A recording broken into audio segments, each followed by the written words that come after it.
On the left side of this split-screen layout, you see a standard English translation of Mark 7:19, and on the right, the original Greek syntax. For centuries, interpretive traditions have functioned as permanent, translucent filters laid over ancient manuscripts, actively altering how the words beneath are perceived. A primary outcome of these filters is the widespread assumption that the New Testament authors engineered the annulment of the Mosaic Law, or the Torah. We are going to contrast that comfortable traditional assumption with the raw lexical data found when you actually look beneath the English translations. Stripping away denominational filters reveals a strict, unified prohibition across the texts against anomia. Anomia is the Greek term specifically denoting a state of lawlessness or opposition to the Torah.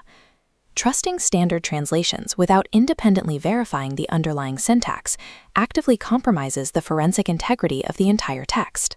To read these documents accurately, we have to establish the baseline instrains for reading prophetic text, starting with 2 Peter 1:20-21. This diagram illustrates our forensic parameter, built on the Greek terms epilesis and idios. Epilesis is a Greek noun translating to unloosing or interpretation. Idios means one's own. When Peter states no prophecy is of private interpretation, he is addressing the act of inventing a message outside the divine framework. Paul outlines an identical boundary in 1 Corinthians 4:6 with me hyper haga graptai. This translates to a strict mandate: do not go beyond what is written. Injecting external theological paradigms into the text to create a new private meaning is a direct violation of the original author's explicitly stated boundaries. We can test these boundaries using a famous case study, the traditional belief that in Mark 7, Jesus declared all foods clean. The actual historical subject of the Mark 7 debate is a critique brought by the Pharisees. Their critique was based on the takanot. Takanot are specific rabbinic enactments or traditional rulings added by religious authorities. The argument centered entirely on netilat yadayim. Netilat yadayim is the traditional, non-biblical ritual of ceremonial hand-washing before a meal. This specific hand-washing ritual is completely absent from the Mosaic Law. This anatomical diagram maps the pivotal Greek phrase from the passage, katharizon panta ta bromata.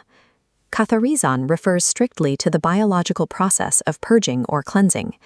The text is describing the biological elimination of food from the human body.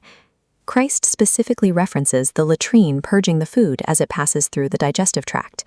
Modern translators routinely replace this biological reality with a legal reclassification of prohibited meats. Transforming a simple description of digestion into a repeal of Leviticus 11 violates Paul's mandate to not go beyond what is written. When translators add private theological meaning to biological terminology, the text's internal logic fails.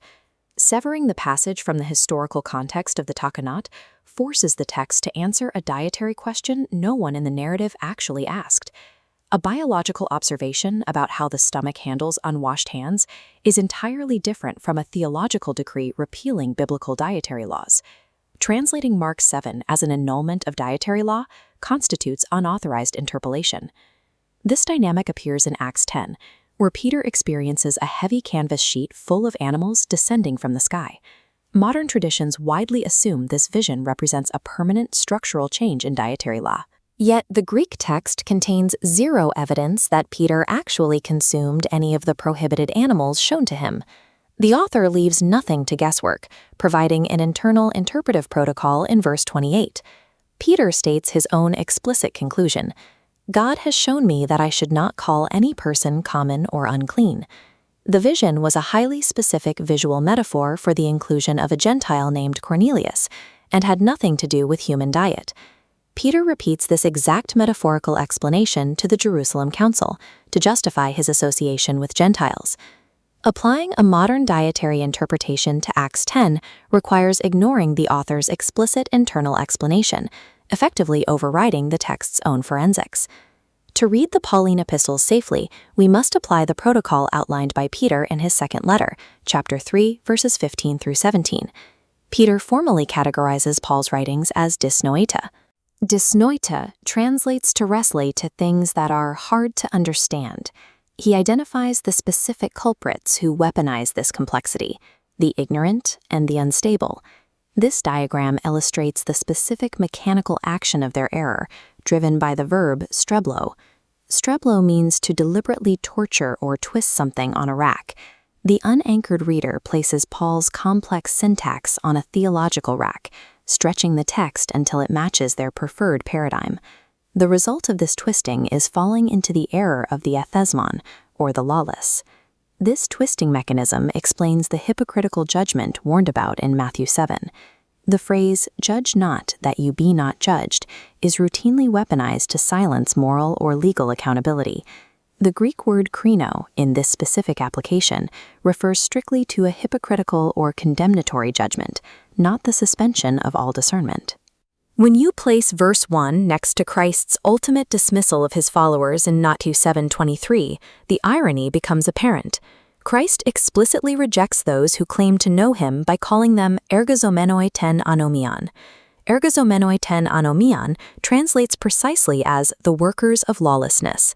Using twisted interpretations of Paul to bypass the Torah is the exact error of the lawless that both Peter and Christ explicitly condemned. This diagram reconstructs our forensic parameter, showing the results of removing denominational filters from the raw syntax. The original authors present a unified, unyielding textual demand. Interpretation must remain tethered directly to the Torah. Based on the strict syntactic data of these documents, the theory of the law's annulment lacks any lexical foundation.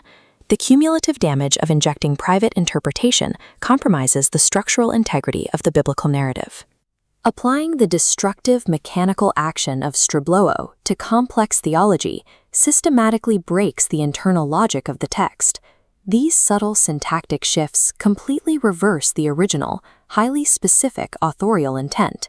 The modern promise of theological freedom, when built on broken syntax, results in the very state of lawlessness the text aims to prevent. This leaves us with a necessary, uncomfortable question. How deeply has translator bias penetrated the most trusted modern English Bibles? To find out, we have to perform a granular, word-by-word grammatical dissection of the translation history surrounding Mark 7:19. Prioritizing objective lexical data over centuries of comfortable, structurally flawed tradition is the only way to read what the text actually says.